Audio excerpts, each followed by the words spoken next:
कि जो टेंशन चल रही है आज भारत पाकिस्तान में, तो आपको लगता है कि वॉर होगा? जो टेंशन चल रहा है वो टेंशन वार के रूप में आएगा। तो आपको क्या लगता है जब ये युद्ध होगा तो पीओके भारत का पार्ट हो जाएगा? देखो, ये जो वार लगेगा करीब 7 साल कि चलो वॉर होता है तो इंडिया का साथ कौन सी कंट्री दे, ये कुछ लिखा हुआ? देखो, भारत का साथ पहले तो मैं कहूँ भगवान है, स्वयं कल्कि है, स्वयं जगन्नाथ है। फ्रेंडली कंट्रीज जो हैं, हम कहते हैं कि हमारे साथ यूएसए खड़ा है, हमारे साथ इजराइल खड़ा है, हमारे साथ रशिया खड़ा है। तो आपको क्या लगता है कि कौन सी कंट्री सबसे ज्यादा हमारा साथ देगी उस टाइम पे? देखो, कुछ कंट्री तो भारत के साथ है जो लोग भारत के लिए जान देंगे, और कुछ देश बढ़ावा दे रहे हैं वार के लिए। जो इंडिया पाकिस्तान का जो युद्ध है वो वर्ल्ड वॉर 3 में बदल सकता है? मैंने तो पहले से बताया हूँ, यूक्रेन का युद्ध वर्ल्ड वार के लिए नहीं है। अच्छा। भारत पाकिस्तान जिस दिन वार होगा वो it will be converted to world war. अब सबसे बड़ा सवाल मैं आपसे इसी बात पे पूछना चाहूंगा कि अब भारत हिंदू राष्ट्र बन सकता है? विश्व हिंदू राष्ट्र बनेगा। मैं भारत हिंदू राष्ट्र का बात नहीं करता हूँ। तो क्या आप ये बोल सकते हो कि जो भी भविष्य में लिखा हुआ वो पक्का सच होगा? देखो, शास्त्र कहीं गलत होता है क्या? शास्त्र गलत है। ये तो शास्त्र है, हम क्या बोले, ये क्या हमारा वाणी थोड़ा है, हम कोई कुछ है। आपने पहली पॉडकास्ट में एक चीज और बोली थी कि अप्रैल के फर्स्ट वीक में स्टॉक मार्केट गिरना शुरू हो जाएंगे, और वो हमने देखा कि कितना जबरदस्त डिप आया। तो आगे क्या स्टॉक मार्केट और इकोनॉमी के टर्म्स पे इंडिया के लिए कैसा रहने वाला 2025? मैं तो कहूँ स्टॉक मार्केट में इन्वेस्टमेंट मत करो अभी, नहीं कर। जो भी फंसे हैं उसको निकालो। भविष्य में लिखा में कल्कि के बारे में कुछ लिखा है कि उसका जन्म कल्कि भगवान के बारे में मैं विचार नहीं करता हूँ, पर इतना कहता हूँ, कल्कि भगवान धर्म संस्थापना के समय पर अवतार होंगे। नमस्कार दोस्तों, तो आज के इस पारपैक शो में आपका स्वागत है। और आज हमारे साथ एक ऐसी शख्सियत जुड़ी है जिससे हम पहले भी पॉडकास्ट कर चुके हैं, और उन्होंने उस पॉडकास्ट में जो बोला था वो सच हुआ था। हाँ, आप सही सुन रहे हो, जो भी उन्होंने प्रेडिक्शन की थी पहले वाले पॉडकास्ट में वो सब सच साबित हुई। तो आज हमारे साथ जुड़े हैं काशीनाथ मिश्रा जी। सर, आपका बहुत बहुत स्वागत है आज के इस पॉडकास्ट में। जय जगन्नाथ। तो आज हम काशीनाथ जी से जानेंगे उन अनकहे पहलुओं को जो शायद हर कोई सुनना चाहता है। तो आइए शुरू करते हैं। तो काशीनाथ जी, मेरा सबसे पहला सवाल आपके साथ ये है कि जो टेंशन चल रही है आज भारत पाकिस्तान में, तो आपको लगता है कि वॉर होगा? जो टेंशन चल रहा है वो टेंशन वार के रूप में आएगा। आएगा? तो क्या टाइमिंग रहेगी उसकी? टाइमिंग मिनसनी चलन के समय। अच्छा, तो ये क्या होता है?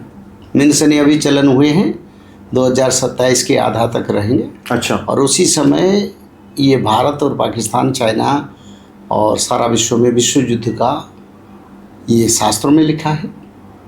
मिनसनी मेल गो होइब जेते बेले और से बेले समर हेब भारत मंडले। जब मिनसनी का चलन होगा उसी समय भारत क्षेत्र में वार होगा। और कैसे होगा?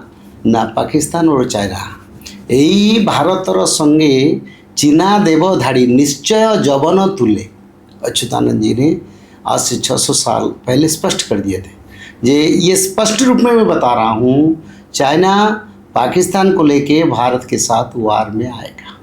अच्छा, तो जैसे जिस तरह से हम देख रहे हैं आजकल न्यूज़ में कि बहुत ज़्यादा फोकस पीओके पे है, क्योंकि जितने भी टेररिस्ट वगैरह हैं उनके launching pads Pakistan occupied Kashmir में है।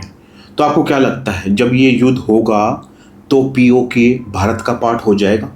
देखो, ये जो वार लगेगा करीब 7 साल। आज ये कौन सा ईयर है? 2025। 2032 तक वार का समय है।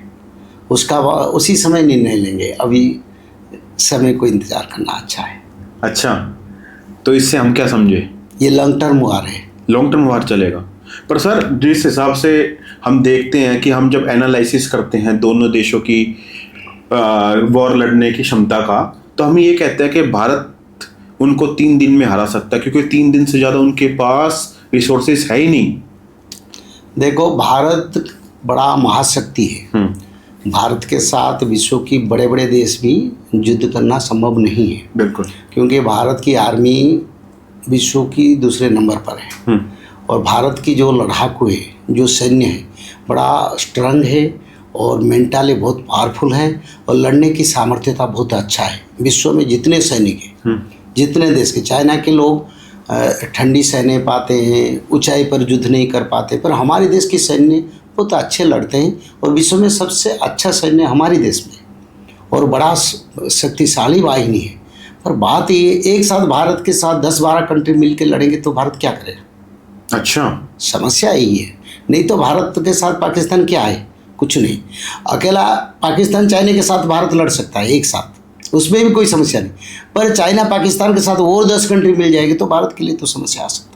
तो काशीनाथ जी, आपने 10 कंट्री की बात करी, कौन सी वो 10 कंट्री होंगी आपके हिसाब से? इसमें तुर्की आएगा, इसमें ईरान आएगा, मुस्लिम्स कंट्री हाँ, मतलब? इसमें नाटो के कई कंट्रीज आएंगे और इसमें मुस्लिम कंट्रीज के कुछ कंट्री आएंगे। जो 12 कंट्री को पाकिस्तान ने मदद मांगे हैं, अच्छा, आप तो जानते हैं ना, तो 12 कंट्री को पाकिस्तान ने मदद मांगा है, मेरे को वार में सहयोग करो। वार नहीं हुआ, वो सहयोग मांगता है। क्यों ना? पहले से उन लोगों के साथ ऐसे विचारधारा उनका है और उसी के लिए आज वो उनसे समर्थन, आज के दिन में उनका संपर्क में, ये युद्ध के लिए वो मदद नहीं मांगता, ये कई दिन से उनका साथ इसका विचारधारा है। पर काशीनाथ जी, एक चीज़ बताओ, जैसे पाकिस्तान ने उनसे हेल्प मांगी है, पर जैसा हमें पता है कि मुस्लिम कंट्रीज़ को मेजरली 2 पोल्स रूल करते हैं, शिया सुन्नी, ठीक है। एक का जो लीडर है वो सऊदी अरेबिया है, दूसरे का जो लीडर है वो ईरान है, और दोनों जो कंट्री है वो भारत के साथ बहुत ही अच्छे संबंध हैं इनके, और उन्होंने सीधा कह दिया है कि हम भारत के साथ खड़े हैं। देखो, ये सब दिखावा है, उनका अंदर में प्लान है हमारे देश के साथ लड़ाई करना। अच्छा, ऊपर में दिखावा के लिए बोलते हैं हम भारत को समर्थन करेंगे, हम सभी देश को सम्मान करते हैं, भारत पाकिस्तान को एक समझते हैं। ये सब चाहते हैं भारत के साथ किसी तरह लड़ाई करें, क्योंकि भारत आज विश्व में बड़ा शक्ति बन गया है और भारत के ऊपर सभी को अंदर में जेलसी है, हिंसा है, और ऊपर में एक बात करते हैं भय से। पर जब लड़ाई होगा सब मिल जाएंगे, क्योंकि देखो सबका भगवान एक ही है, चाहे कोई भी संप्रदाय है उनका, तो सब मिल जाएंगे। अच्छा, तो काशीनाथ जी, एक चीज़ और मैं पूछना चाहूँगा कि जो पाकिस्तान और भारत का जो वॉर होगा वो कितने साल तक चलेगा आपके हिसाब से? ये करीब 7 साल चलेगा। 7 साल, ठीक है। और कौन कौन सी जो इंडियन सिटीज़ है आपको लगता है कि सबसे ज़्यादा उन पे इशू हो सकता है, मतलब ज़्यादा खतरा उन पे हो सकता है? देखो, ज़्यादातर बॉर्डर में ही वार होगा और गवर्नमेंट ऑफिसर्स और मिलिट्री ऑफिसर्स के ऊपर अटैक होगा। अच्छा, तो साधारण लोगों के ऊपर असर पड़ेगा, इतना असर नहीं है, पर असर होगा। ये बॉर्डर में सीमांत में वार बड़ा होगा और जो सरकारी ऑफिस है जहाँ कंट्रोल होता है वो समस्या में है। अच्छा, ठीक है। तो काशीनाथ जी, एक चीज़ और जो मैं आपसे पूछना चाहूँगा, आपने किसी वीडियो में एक बात की थी कि जो युद्ध होगा उसका मेन कारण या तो पानी हो सकता है या ज़मीन का विवाद हो सकता है, और आज के टाइम पे हम जो देख रहे हैं कि जैसे भारत पाकिस्तान में टेंशन्स बढ़ी, हमने इंडस वाटर ट्रीटी को रोक दिया। तो क्या ये जो इंडस वाटर ट्रीटी पानी जो हमने रोका, ये सबसे मेन मुद्दा बन सकता है युद्ध का? देखो, मुद्दा तो कब से बना है कश्मीर। अच्छा, पर ये जो पानी और जो भूमि तो कश्मीर है, पानी का मुद्दा अभी आया, क्योंकि उन लोगों ने जो कार्य किया भारत आज तक बर्दाश्त कर रहा था। अभी हमारा भारत में मजबूत सरकार है और स्थिर सरकार है, तो इसी कारण भारत शक्तिशाली बना है। तो इसीलिए भारत अपना स्टेप ले रहा है, और ये पानी बारिश के मौसम में अगर सरकार रोक लेंगे तो वहीं पर सुपर फ्लड हो जाएगा, तो इशू तो बनेगा ही बनेगा। अच्छा, ठीक है। तो एक चीज़ और मैं आपसे जो पूछना चाहूँगा कि चलो वॉर होता है तो इंडिया का साथ कौन सी कंट्री देगी, ये कुछ लिखा हुआ? देखो, भारत का साथ पहले तो मैं कहूँ भगवान है, स्वयं कल्कि है, स्वयं जगन्नाथ है, उससे बड़ा शक्ति और भारत का क्या जरूरी। अगर प्रभु जी है ना तो प्रभु तो रक्षा करेंगे ना भारत को। बिल्कुल, कोई शक्ति मदद करे ना करे, पर प्रभु तो है, क्योंकि ये शास्त्र में लिखा है, भारत जे भगवानंकर जन्मस्थान, अनिष्ट होइले पुणी नुआ हे जन्म, छोटा बड़ा आपद आएगा, फिर नया भारत सृष्टि होगा और भारत बड़ा मजबूती के साथ विश्व में उभरेगा, बड़ा शक्ति, विश्व के सर्वशक्तिमान शक्ति के हिसाब से। क्योंकि इस देश का रक्षक है। इस देश में जन्म लेते बार बार प्रभु राम रूप में आए थे, कृष्ण रूप में आए थे, विष्णु रूप में आए थे, कई 24 अवतार के रूप में आए थे, जगन्नाथ रूप में अभी भी है। तो प्रभु जिस देश में है उस देश का रक्षक प्रभु है। भारत का कुछ बिगाड़ नहीं सकते, पर भारत को समय थोड़ा लगेगा आगे भारत का पवित्रता और शक्ति को प्रकाश करने के लिए, क्योंकि भगवान का शक्ति जो है हमारे साथ है, उसका प्रकाश भी आगे होगा। प्रकाशीनाथ जी, मेरा कहने का सिर्फ एक मतलब था कि हमारे साथ जैसे फ्रेंडली कंट्रीज जो हैं, हम कहते हैं कि हमारे साथ यूएसए खड़ा है, हमारे साथ इजराइल खड़ा है, हमारे साथ रशिया खड़ा है, तो आपको क्या लगता है कि कौन सी कंट्री सबसे ज़्यादा हमारा साथ देगी उस टाइम पे? देखो, कुछ कंट्री तो भारत के साथ है जो लोग भारत के लिए जान देंगे, और कुछ देश बढ़ावा दे रहे हैं वार के लिए, वो लोग समय के साथ निकल जाएंगे। अच्छा। तो जो देश भारत के साथ खड़ा रहेगा मजबूत में, पिछले इतिहास में हमने देखे हैं रशिया को, और अभी भी उसको देख रहे हैं, आगे भी देखेंगे पूर्ण रूप से। अच्छा। पर अलग जो देश सब बता रहे हैं ना, वो फिर निकल जाएंगे। वो चाहते हैं भारत का साथ वार हो जाए और भारत की अर्थनीति नष्ट हो जाए, इसी के लिए अभी बढ़ावा देते हैं। युद्ध होने के बाद फिर अपना रास्ता से निकल जाएंगे, भारत को परेशानी में डाल के। अच्छा, तो मतलब ये है कि भारत की अर्थव्यवस्था को डाउन करना उनका करने के लिए अभी बढ़ावा देते हैं, हम भारत का साथ है। अच्छा। ये सुपर पावर सब है। ठीक है। पर वो नहीं रहेगा। नहीं रहेगा। एक वो चाहते हैं वार हो जाए। अच्छा। इसीलिए बढ़ावा देते हैं। नहीं तो बढ़ावा नहीं दे तो वार नहीं होगा, मनोबल भारत का बढ़ेगा। मनोबल बढ़ेगा। तो देखो, भारत एक शांतिकामी राष्ट्र है, और भारत का आज जो डेवलपमेंट हो रहा है ये सभी देश के लिए चिंता का कारण है। तो इसलिए मुख्य जो सुपर पावर है वो चाहते हैं भारत कहीं वार करे, कहीं युद्ध फ्रंट खोले, भारत की अर्थनीति नष्ट हो जाए। बात यही है। ठीक है। तो पंडित जी, एक चीज़ और जो मैं आपसे पूछना चाहूँगा वो ये है कि जिस हिसाब से बांग्लादेश के साथ हमारे रिलेशन ख़राब हुए हैं, और बांग्लादेश कई बार अपने ऐसे बयान दे देता है कि अगर इंडिया पाकिस्तान से लड़ेगा तो हम इंडिया की जो नॉर्थ ईस्टर्न स्टेट है उस पर कब्जा कर लेंगे, तो आपको क्या लगता है कि ये भी पॉसिबिलिटी है? नहीं, ये पॉसिबिलिटी नहीं है, वो उनका ड्रीम है। अच्छा। वो देखता है सपना, पर वो बदमाशी है।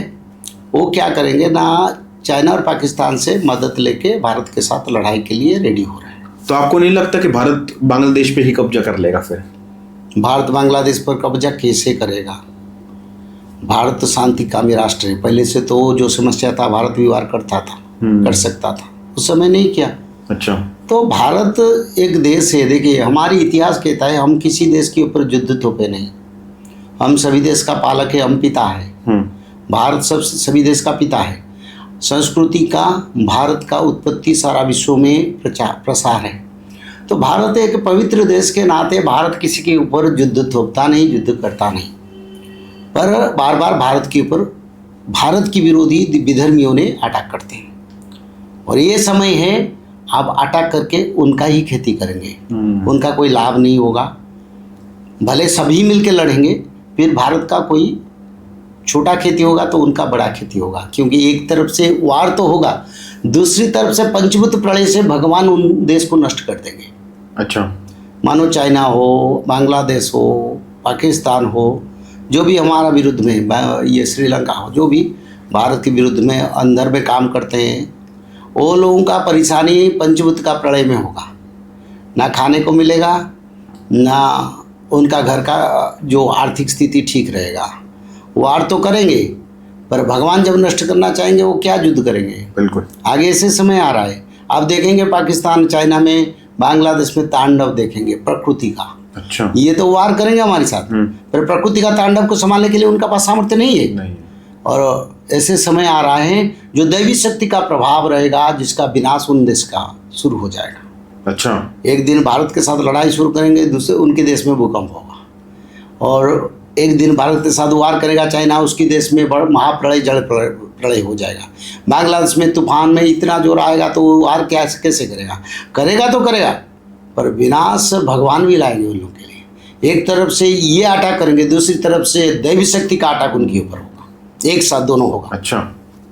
वो समझ नहीं पाएंगे हम क्या करेंगे, क्या करेंगे। ऐसे समय आएगा। क्योंकि भगवान इस समय आप स्थिर नहीं बैठे हैं। बहुत बार भारत के ऊपर उन लोगों ने अटैक किया, बहुत दुख दिया, फिर भी भारत सहा है।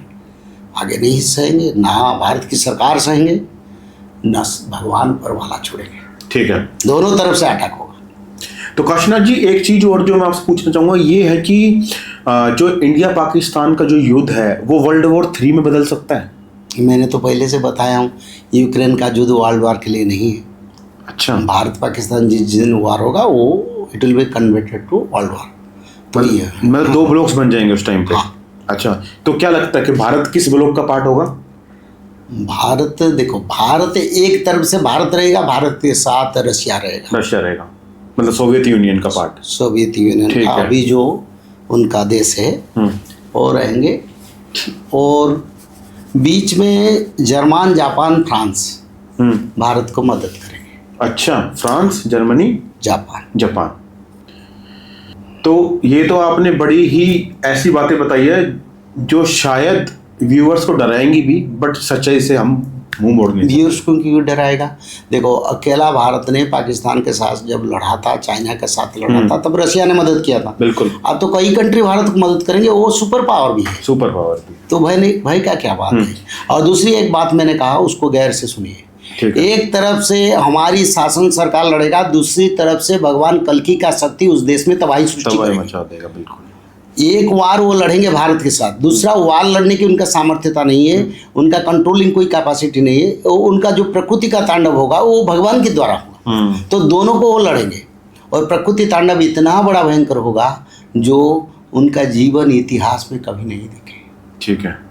तो काशीनाथ जी एक चीज जो आजकल न्यूज में काफी चल रही है कि पाकिस्तान कुछ भी ऐसा चीज होता है तो पाकिस्तान धमकी देता है कि हम तो न्यूक्लियर पावर स्टेट है।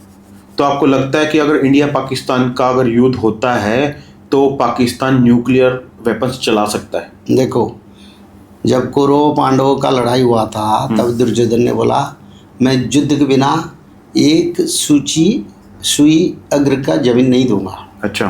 फिर अपना विनाश सभी खुद बुलाया।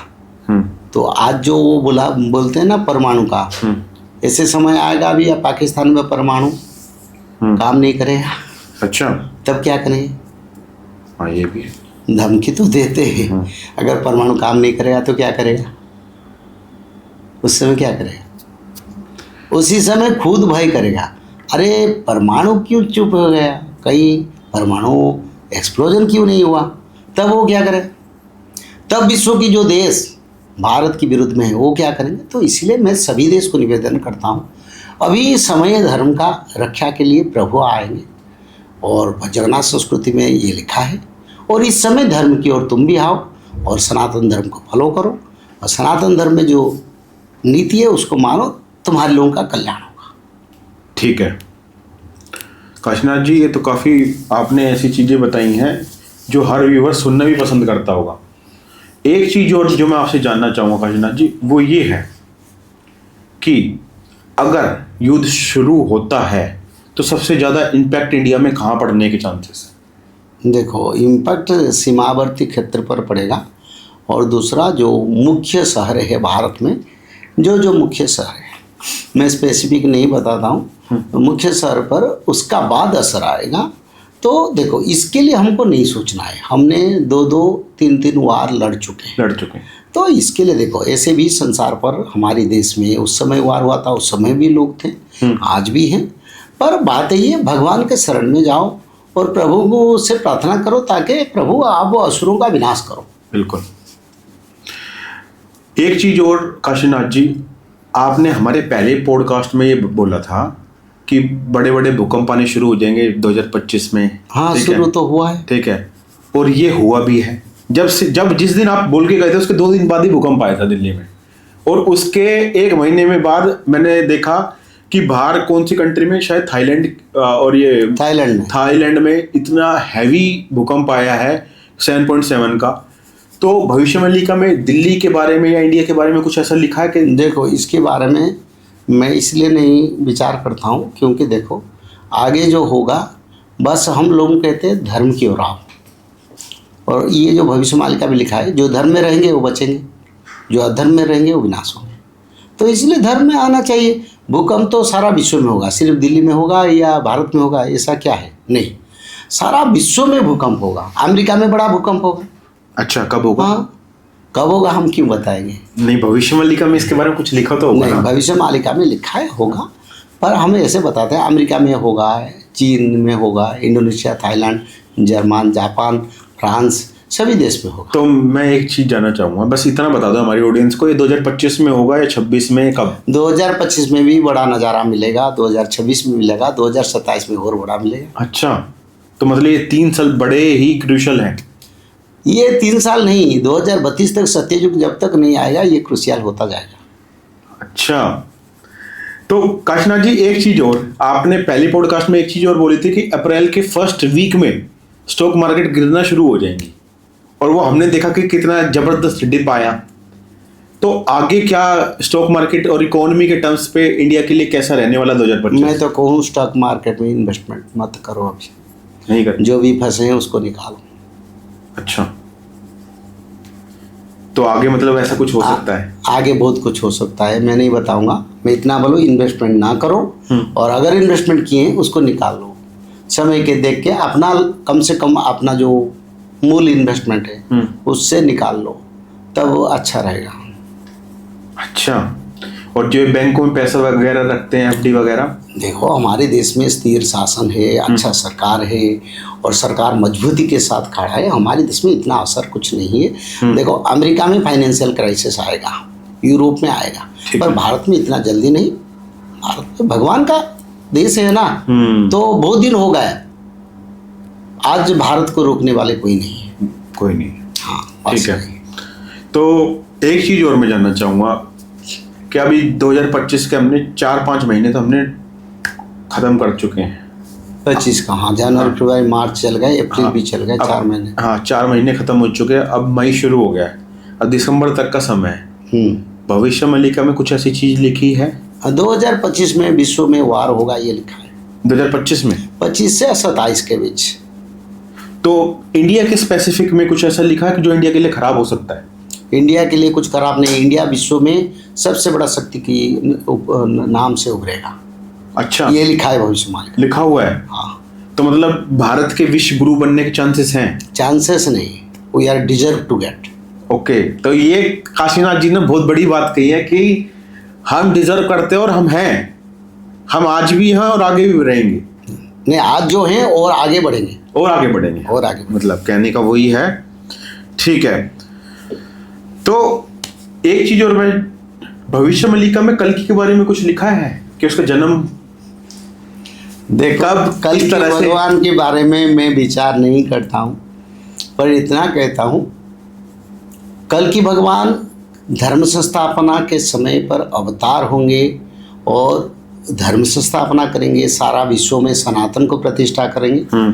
ये मैंने पहले से बताया हूँ, अभी भी बता रहा हूँ। और कल की भगवान जो है वो भगवान के बारे में हमारा विचार इतना है, उनके दी हुई धारा नियम को हमको पालन करना है। अच्छा, कल के भगवान किसको दर्शन देंगे, लोग जाएंगे आएंगे, ऐसा कुछ नहीं है। ऐसे समय आगे समय जब धर्म संस्थापना होकर सत्य युग बन जाएगा, तब कल के भगवान के बारे में लोगों को दर्शन या प्रभु के शरण में जाना। उस अभी तो कल की लीला चल रहा है गुप्त में। जैसे कुछ दिन पहले ब्लैकआउट हुआ, बेल्जियम में हुआ, पुर्तगाल में हुआ, और फ्रांस में कुछ क्षेत्र पर हुआ। ये कारण क्या था? ये कारण है ये कल यानी जंत्र का मुख्य शक्ति, यानी जंत्र को चलाने वाले तत्व जो की है, जो चाबी है, खुलने वाले या बंद करने वाले, वो कल्कि है। अच्छा, इसलिए उनका नाम इस कलियुग में कल्कि, क्योंकि पिछले कलियुग में भगवान का नाम प्रणीत चंद्र था। इस कलियुग में कल्कि है क्योंकि ये जंत्र का युग है। तो कल्कि भगवान का ये एक छोटा सा लीला मैंने देखा। वो तो सरकार बोलता है नेचर का अटैक है। नेचर कौन है? प्रकृति कहाँ से आता है? प्रकृति भगवान से है। माँ च ब्रह्म स्वरूपा जा मूल प्रकृतिश्वरी, योगमाया शक्ति प्रकृति स्वरूपा, योगमाया राधा रानी। ये जो शक्ति भगवान की है और ये प्रकृति का अटैक नहीं, ये कल की भगवान का छोटा सा अटैक है। ऐसे अमेरिका जैसे बड़े बड़े सुपर पावर बैठेंगे, उनका कंप्यूटर फेल हो जाएगा, उनका साइबर सिस्टम नष्ट हो जाएगा, उनका राडार सिस्टम को भगवान लकअप कर देंगे, खोल नहीं पाएंगे। ये कल की का अटैक है, उसको कोई नहीं सकता। एक दिन में विश्व का सभी यंत्र को बंद कर सकते, 1 सेकंड में, पर वो नहीं करेंगे। भारत की दूसरी देश को ऐसे परेशानी करवाएंगे। अच्छा, ये एक अटैक, यानी प्रभु जी का ये शायद एक टेस्ट था। इस टेस्ट में हमने देखे सफल। मैं उस दिन बड़ा खुशी आया मेरे को, मैं बोला ये कल की भगवान की एक लीला है। अच्छा, अभी जैसे आपने ब्लैकआउट की बात कही, अभी शायद 1 हफ्ते पहले ही जर्मनी वगैरह में एकदम से सब कुछ ही बंद हो गया था। वो सारी ट्रेन्स जो अंडरग्राउंड चलती है वो सारी बंद हो गई थी, मेट्रो सब बंद, मेट्रो सब बंद हो गई थी। और किसी भी देश को ये समझ में नहीं आया था कि ये इशू हुआ कैसे। ये कल की लीला है, कल की लीला है। तो काशीनाथ जी देखो, कल की लीला जो आप कहते हो, तो किस रूप में और कहाँ जन्म लेंगे भगवान? अरे हरि कुछ तो लिखा अनंत, होगा। हरि कथा अनंत, हरि का कथा में क्या बोलूं। अगाध सागर नाही परावार, महिमा के कही पारी, वर्णि न पारिले सती सरस्वती, तू वाकेते पहचारू। अगाध सागर, जिसकी महिमा को शेष शारदा, महेश दिनेश, सती सरस्वती ने वर्णन नहीं कर पाया, मैं कहाँ बोलूँ। बस भक्ति है। अनुभवे ज्ञान प्रकाश होइब, अनुभव कर मूढ़। अनुभव में भगवान को भक्त जानेंगे। मैं बताने से थोड़ा भगवान लोग जान जाएंगे। मैं क्या बताऊंगा, मेरा पास कुछ नहीं है। मैं शास्त्र ही पढ़ा हूँ, मैं इतना जानता हूँ। इसी समय कल की लीला शुरू होगा, बस वही हम देख रहे हैं, अनुभव कर रहे हैं। शायद ये प्रभु का लीला है। पटना में जो तूफान आया, वो तूफान पटना इतिहास में लोग दिखे थे। उड़ीसा में एक तूफान आया जो 500 साल का वृक्ष है, उसको उखाड़ के लेके 300 मीटर दूर फेंका। बहुत बड़ा द्रुम है, बड़े बड़े द्रुम को उखाड़ दिया। तो ये समय कल की लीला, यानी लोग चेतावनी है, धर्म को आओ, मांस मछली मदिरा चिकन मटन छोड़ो, धर्म की ओर आओ। नहीं आओगे मैं नहीं छोड़ूंगा। चेतावनी बार बार देते हैं, मनुष्य नहीं समझते हैं, वो चाहते हैं समझ जाओ। ताकि मैं नहीं चाहता हूँ मानने के लिए, मैं चाहता हूँ तुमको पालन के लिए, क्योंकि मेरा सृष्टि है, तुम मेरा संतान हो। पर अलग जीव भी मेरा संतान है, बिल्कुल, उसको भी तुम पुत्रवत पालन करो। पर अगर कोई कभी कभार खाता हो तो? कभी कभार जो खाता है उसको रक्षा नहीं है। देखो, अच्छा, हमारे घर में अगर किसी का मृत्यु होता है, हम रोते हैं, बिल्कुल। और दूसरी घर में जीव जंतु जो निस्सहाय है, जिसका कोई नहीं रखवाला, उसको हम बलपूर्वक उठा के उसको काट के खाते हैं। तो भगवान कहते हैं देखो 36 प्रकार 56 करोड़ जीव जंतु का तुमको रक्षक बना के मैंने भेजा। ये भागवत में लिखा है।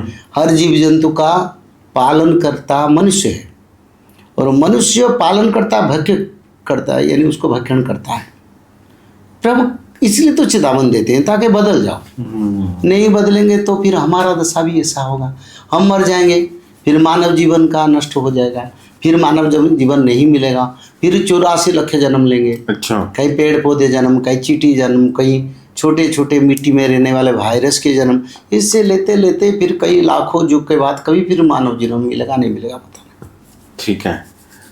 तो काशीनाथ जी, अभी आपने वायरस की बात की ना, तुम ये बताओ कि जैसे कोविड जैसा वायरस 2020 में आया था, तो ऐसा कुछ वायरस आगे लिखा हुआ है और किस ईयर में लिखा हुआ है कि कब आ सकता है? ये 2032 के बीच में बीमारी आ जाएगा। बीमारी आ जाएगा? हाँ, बहुत बीमारी आएगा। 64 प्रकार का बीमारी आएगा। एक तो आया है कोरोना, दूसरा 63 प्रकार का आएगा। अभी भी तो बीमारी चल रहा है, लोग कोरोना के अफेक्टेड हो रहे हैं, कई कई बीमारी में आ गए लोगों को। ये क्या इम्यूनिटी पावर नष्ट हो रहा है, ये क्या बीमारी नहीं है? अच्छा, सब लोग दवाई खा रहे हैं, कहीं कहीं दवाई भी काम नहीं कर रहा है, कहीं दवाई रिएक्शन भी हो रहा है। ये भी एक सिम्टम चल रहा है ना। भारत में कम बीमारी है, अलग देश में तो बीमारी चलता है। तो काशीनाथ जी, ये तो बात हो गई कि बीमारियों की आपने बता दी, पर इन सबसे बचा कैसे जाए? धर्म त्रिकाल संध्या भागवत पठन माधव नाम भजन करने से बच जाएंगे। तो खाली नाम जपने से हम बच सकते हैं? और कुछ नहीं चाहिए। अच्छा, ठीक है। तो एक चीज और बताओ काशीनाथ जी कि अलग अलग देशों में हम देख रहे हैं कि बहुत बड़े बड़े ज्योग्राफिकल चेंज होते नजर आ रहे हैं। कहीं पे कुछ पहाड़ हो गया, कहीं यहाँ पे बिजली गिर गई, कहीं पे फ्लड्स आ रही हैं, तो ये भी संकेत हैं? ये तो संकेत भविष्य मालिका मैंने बताया था। कल की भगवान जो लीला पंचभूत के माध्यम से होगा। अच्छा।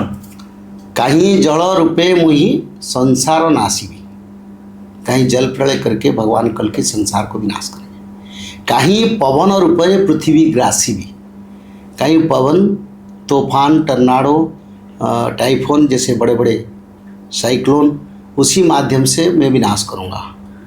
कहीं जोग माया रूप हुई विनाश करीबी, जोग माया रोग रूप में विनाश करूँगा। कहीं अग्नि रूप में मैं प्रलय करूँगा, तो अग्नि का प्रलय होगा। तो ये तो लिखा है ना, पंचभूत की प्रलय भगवान कल्कि का लीला है। कल्कि भगवान के चतुर्पार्श्व में चारों मेघ है, 49 वायु है, वो निर्देश मात्र के वो जाके उसी देश को नष्ट करेंगे। अच्छा, तो ये तो काशीनाथ जी आप ऐसी ऐसी बातें बता रहे हैं तो शायद आम जनता को तो पता ही नहीं है। आम जनता तो आधुनिकता में घुसे हैं और सुख शांति के पीछे पड़े हैं, अपना जीवन रक्षा के लिए सोचते नहीं। अब काशीनाथ जी एक चीज़ और मैं जो आपसे जानना चाहूँगा कि अभी आपने आधुनिकता के बारे में बात करी, तो जो इंटरनेट वगैरह की ये सब भी बंद होने के चांसेस हैं? बिल्कुल बंद होने के समय दिखाई देता है। कब? चल रहा है, अभी चल रहा है? कभी हो सकता है। अच्छा, तो कोई टाइम तो बताओ ताकि हमें टाइम हम नहीं बताएंगे, ताकि डाटा रिकवर करके हम रख ले थोड़ा सा ना। नहीं, हम उसको नहीं बताएंगे, ये हमारे अधीन नहीं है, भगवान का अधीन है। अच्छा, हम इतना बताएंगे ये समय चल रहा है, कभी भी क्या हो सकता है। तो इसलिए धर्म को आओ, भगवान के शरण में रहो, शाकाहारी बनो, भागवत पढ़ो, त्रिकाल संध्या करो, तुम्हारा कल्याण होगा। अब सबसे बड़ा सवाल मैं आपसे इसी बात पे पूछना चाहूँगा कि अब भारत हिंदू राष्ट्र बन सकता है? विश्व हिंदू राष्ट्र बनेगा। मैं भारत हिंदू राष्ट्र का बात नहीं करता हूँ, मैं बोलता हूँ सारा विश्व हिंदू राष्ट्र बनेगा और भारत उसका मुख्य होगा। अच्छा, पर आपने देखा होगा काशीनाथ जी के वर्ल्ड में और काफ़ी ज़्यादा रिलीजन भी है। मुस्लिम सबसे बड़े हैं, सबसे बड़ा क्रिश्चियन है, उसके बाद मुस्लिम्स है, और फिर छोटे छोटे तो काफ़ी सारे हैं। देखो, सभी मनुष्य है, सभी भगवान का संतान है। क्योंकि हमारा सनातन में यही लिखा है, सारा ब्रह्मांड की जितने मनुष्यों का, चाहे अलग जाति अलग धर्म हो, पर वो भगवान के संतान है। मनुष्य अपना मनमर्जी से कर्म करता है, अपना मनमर्जी से किसको मानता है नहीं मानता है, प्रभु इसको नहीं देखते, सबको पालन करते हैं। भारत में बारिश होता है, अमेरिका में बारिश होता है। बिल्कुल। देवता तो हमारे देश में, उनके देश में क्यों बारिश करते हैं? क्योंकि कोई पात्र अंतर नहीं है भगवान का। पर बात है ये, जब दुनिया में पाप बढ़ जाता है तो प्रभु आते हैं, और इस समय पाप बहुत बढ़ गया, प्रभु आने वाले या धर्म स्थापना करने के लिए प्रभु निकल पड़े। तो इसी समय में जो धर्म जो मजहब विश्व में है, सबको सनातन को आना पड़ेगा। अच्छा, ठीक है। तो एक चीज़ और मैं जो पूछना चाहूँगा, जैसे आज हमारे पास, हमारे देश के पास एक यशस्वी प्रधानमंत्री है नरेंद्र मोदी जैसे, तो आपको क्या लगता है कि आने वाला समय फेवरेबल रहेगा मोदी जी के लिए, या देश में अलग पॉलिटिकल पार्टीज भी आ सकती हैं? मेरे विचारधारा में मैंने तो पहले बताया, हमारी देश की आदरणीय प्रधानमंत्री बहुत अच्छे हैं, धर्म को देखते हैं और धर्म का सुरक्षा भी करते हैं। उनके पीछे भगवान का आशीर्वाद है, और जब भगवान के जिसके ऊपर आशीर्वाद करते हैं उनका कौन बिगाड़ेगा कुछ। तो इसीलिए उनके लिए कोई समस्या है ही नहीं, और ऐसे भगवान के कृपा बन के वो काम करते रहेंगे। अच्छा, ठीक है। और आपको पता होगा कि मोदी जी के बाद सबसे बड़े हम हिंदू रक्षक कह सकते हैं, या हिंदू की आइडियोलॉजी चलाने वाला योगी आदित्यनाथ जी को मानते हैं। तो भविष्य मलिका में उनके बारे में कुछ लिखा हुआ है कि वो प्रधानमंत्री बन सकते हैं देश के? देखो, मैं ये विषय पर विचार नहीं करना चाहता हूँ, और इतना कहना चाहता हूँ योगी जी अच्छा शासन करते हैं, और उत्तर प्रदेश जैसा राज्य में उनका जो शासन में एक सुवर्ण युग आया, ऐसे भगवान ऐसे लोगों को लाए ताकि हमारे देश में और राज्य में भी परिवर्तन आए, जैसे आज उत्तर प्रदेश में परिवर्तन आया, अलग राज्य भी उसके लिए एक इंस्टांस बनना चाहिए और ऐसे लोग अलग राज्य में शासन करें ताकि और भारत में सनातन धर्म और धर्म का प्रकाश विकास हो पाए। बिल्कुल सर, ठीक है।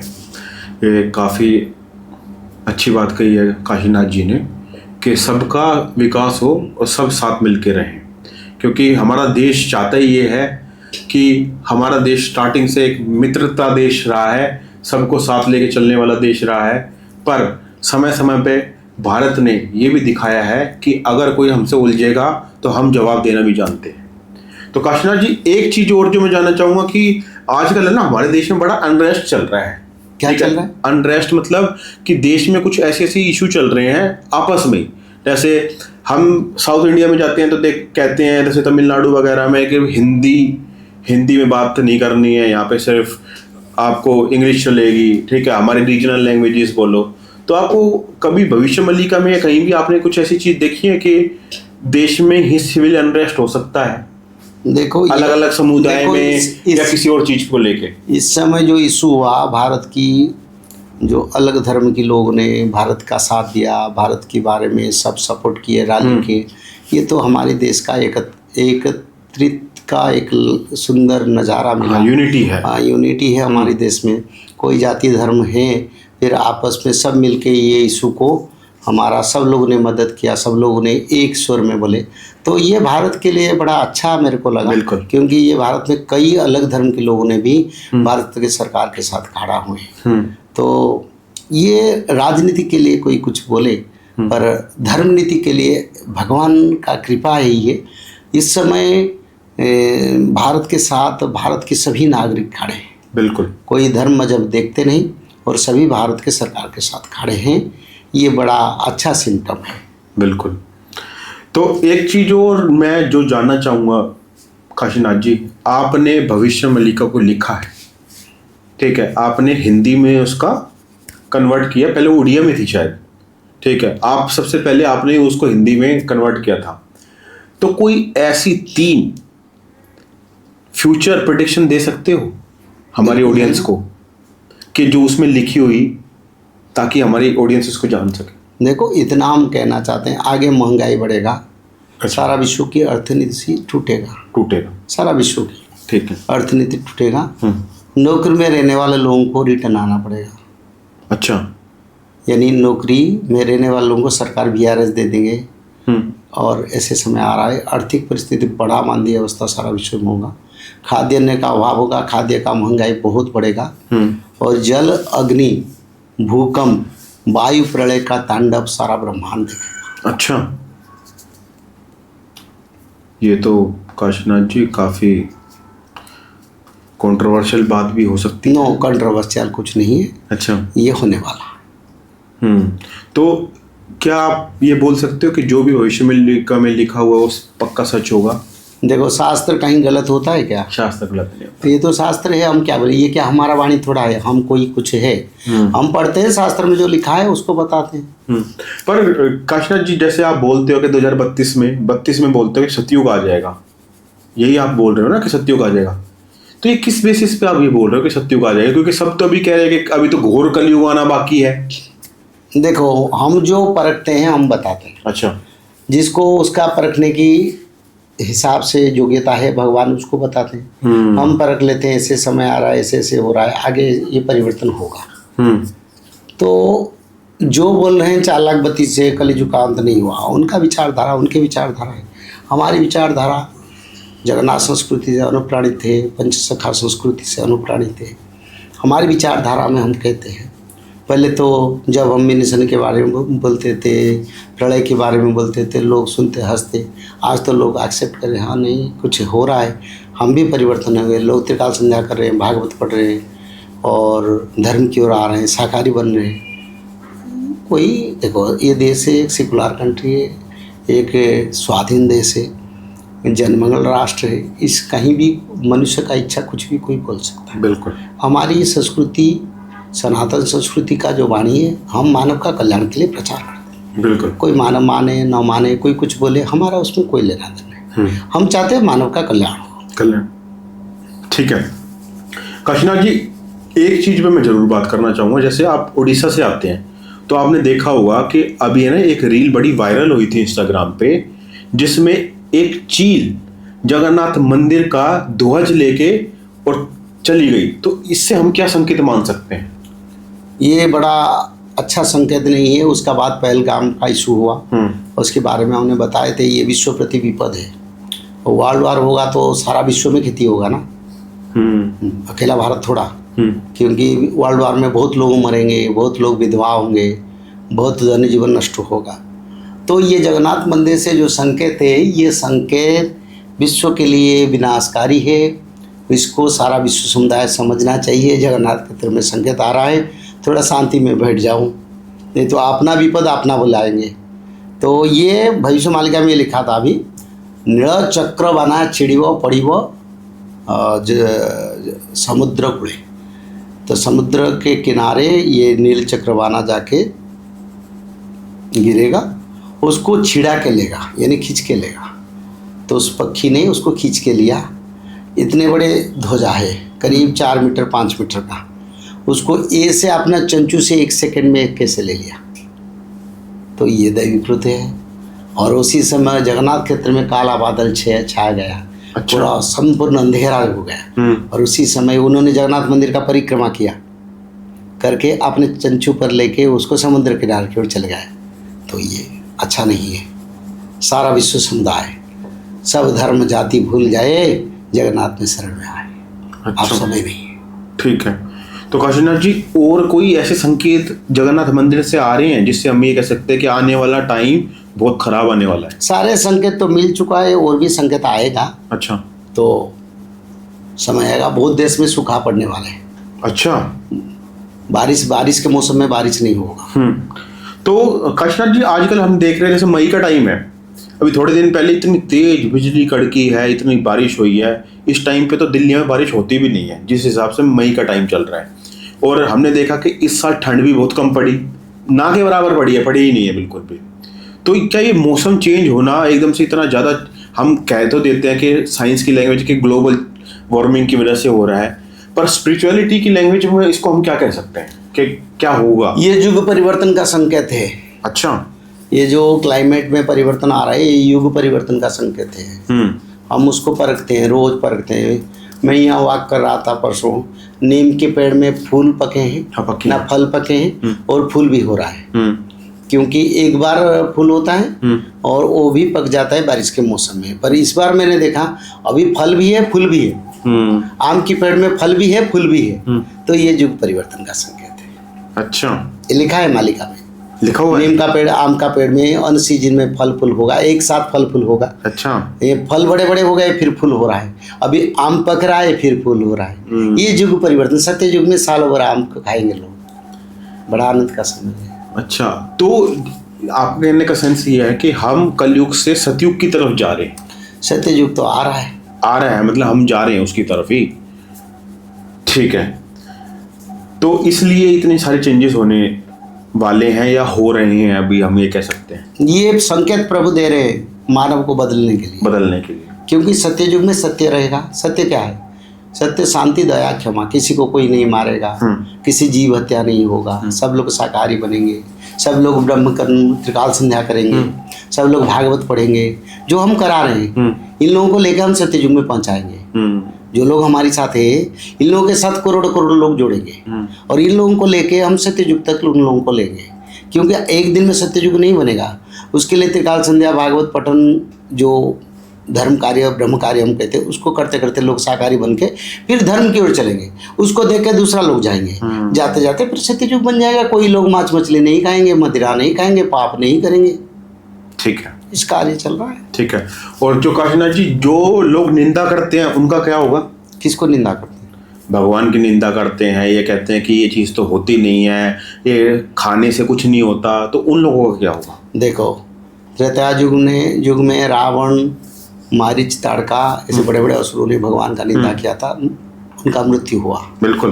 द्वापर युग में कृष्ण के साथ जो सकटा, घा, बक्का, धेनुका जैसे बड़े बड़े असुर हैं, उनके साथ जरासंध जैसे बड़े, उनका निधन हुआ। और कलयुग में जो असुर है वो भगवान का निंदा करते हैं, उनका निधन हुआ। ठीक है। एक ही बात है। और एक चीज और है कि जो मैं आजकल देख रहा हूँ कि जब भी रथ यात्रा होती है जगन्नाथ जी की, उसमें ना कुछ ऐसे ऐसे संकेत आते हैं कि कुछ गिर गया, तो आपको क्या लगता है कि रथ यात्रा कब रुक जाएगी? जब रथ का जो मुख्य दंड टूट जाता है चक्के का, तब विश्व में अराजकता, अनाहार, दुर्भिक्ष, युद्ध होगा। ये सब बहुत कुछ लिखा है रथ आपद। अच्छा। स्कंद पुराण में लिखा है। ये सब हो रहा है। ठीक है। तो आपने बताया था कि इससे बचना तो त्रिकाल संध्या वगैरह करनी चाहिए। एक ही धारा है त्रिकाल संध्या, उसका सिवा और कोई। तो त्रिकाल संध्या में होता क्या है ऐसा? भागवत त्रिकाल संध्या में एक अध्याय भागवत पठन होता है। अच्छा। भगवान महाविष्णु के 16 नाम भजन होता है। भगवान विष्णु के 10 अवतार के 16 का भजन होता है। और माता दुर्गा देवी और भगवान श्री कृष्ण की स्तुति, दुर्गा माधव स्तुति होता है। तो इसको अगर कोई 5 मिनट 6 मिनट लगता है। इसको अगर कोई सुन भी ले वो भी बहुत है। जो 3 संध्या पर सुनेंगे, नहीं तो जो पढ़ पाएंगे पढ़ेंगे। 5 मिनट लगता है, ज़्यादा नहीं। ठीक है। उसको जो करेंगे वो सत्ययुग बनेंगे, नहीं करेंगे वो नहीं। ठीक है। तो काशीनाथ जी, ये तो आपने आज काफी कंट्रोवर्शियल चीजें भी बताई हैं, ठीक है, और आपने कहा कंट्रोवर्शियल क्या? कंट्रोवर्शियल इन द सेंस कि ये हो सकता है। क्या हो सकता है? ठीक है, प्रिडिक्शन आपने जो दी है। क्या हो सकता है बताइए? कि युद्ध हो सकता है यहाँ पे, हो सकता नहीं, होगा। हाँ, वही मैं आपको कह रहा हूँ। ये 100% आगे होगा। समय भगवान निर्णय करेंगे। हम समय के बारे में नहीं बताते, भगवान करेंगे। पर 100% आप देखेंगे, कोई समय ज़्यादा नहीं और ये होगा। तो ये मैंने इसलिए बुलवाया है काशीनाथ जी से क्योंकि पहले भी जो काशीनाथ जी बोल के गए थे वो चीज़ हुई थी। अब हम इसको भी देखेंगे कि जो काशीनाथ जी आज इस पॉडकास्ट में कह के जा रहे हैं वो होगा या नहीं होगा। तो काशीनाथ जी, आज के इस पॉडकास्ट को ख़त्म करने से पहले आप ऑडियंस को कोई मैसेज देना चाहोगे? बिल्कुल, मैं सभी दर्शकों को यही मैसेज देना चाहता हूँ।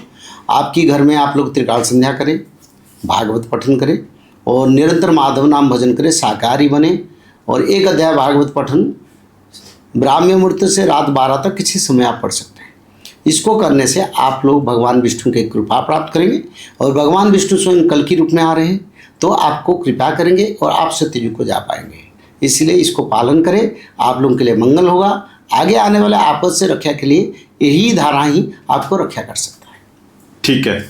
तो आज का पॉडकास्ट काफ़ी इंटरेस्टिंग रहा। हमने काफ़ी अनसुनी बातें आज इस पॉडकास्ट में सुनी हैं। तो अगर आपको ये पॉडकास्ट अच्छा लगा हो तो अपनी फैमिली और फ्रेंड्स के बीच जरूर शेयर करना। और अगर आप चाहते हो कि हम काशीनाथ जी से और भी कोई क्वेश्चन करें जो आप हमसे चाहते हो कि हम पूछें आपके बिहाफ पे, तो कमेंट सेक्शन में ज़रूर लिखना और इसको शेयर करना। Thank you so much. जय जगन्नाथ।